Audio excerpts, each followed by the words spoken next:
Tudung ni akan jadi favourite akak-akak semua. Kenapa? Sebab tudung ni boleh bawa pergi dinner, boleh bawa pergi jalan-jalan, boleh bawa pergi kenduri pun boleh. Memang best sangatlah tudung ni. Senang je tau cara akak nak pakai tudung ni. Sarung je macam ni. Kemudian tarik. Dan jangan buat macam ni tau. Okey, dah masuk tu tarik ke belakang sangat ke ataupun ke depan sangat ke. Jangan buat macam ni.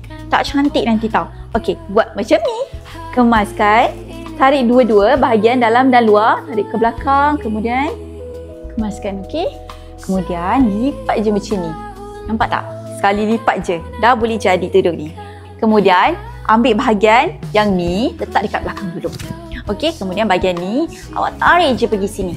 Okey. Lepas dah masuk pintu awak tengok dia boleh jadi sangat-sangat flowy dekat sini. Kemudian yang belah sini naikkan. Okey, yang bahagian belakang ni pula, okey, ini yang paling penting. Boleh je buat style macam mana pun yang akak nak, okey? Akak boleh je yang ni, nak letak macam ni, selempang macam ni pun boleh. Nak bawa pergi kerja, letak dekat atas ni, nampak sweet sikit. Nampak muda orang kata. Kali ni Ena nak buat tarik selempang tepi. Okey? Tarik sikit-sikit biar nampak kemas, okey? Jangan tarik semua, nanti kadang nampak berterabur, okey? Tarik sikit-sikit, kemudian tarik. Letak dekat tepi ni. Dia tak naik habis tau. Dia naik sedikit saja. Okey, kemudian kita pinkan, alright? Okey, dah siap pin. Macam ni lah dia.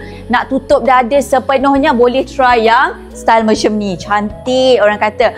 Nak nampak outstanding lagi, boleh tambah brooch dekat sini. Lagi nampak naik seri macam tu. Pergi tea time, pergi marhaban dengan kawan-kawan. Semua cantik kak. Jadi nak dapatkan tudung yang ada 20 color macam ni. Kain premium Korean Mosprip yang tak perlu gosok. Tapi senang bentuk macam ni, dapatkan dekat Imora Hijab sekarang.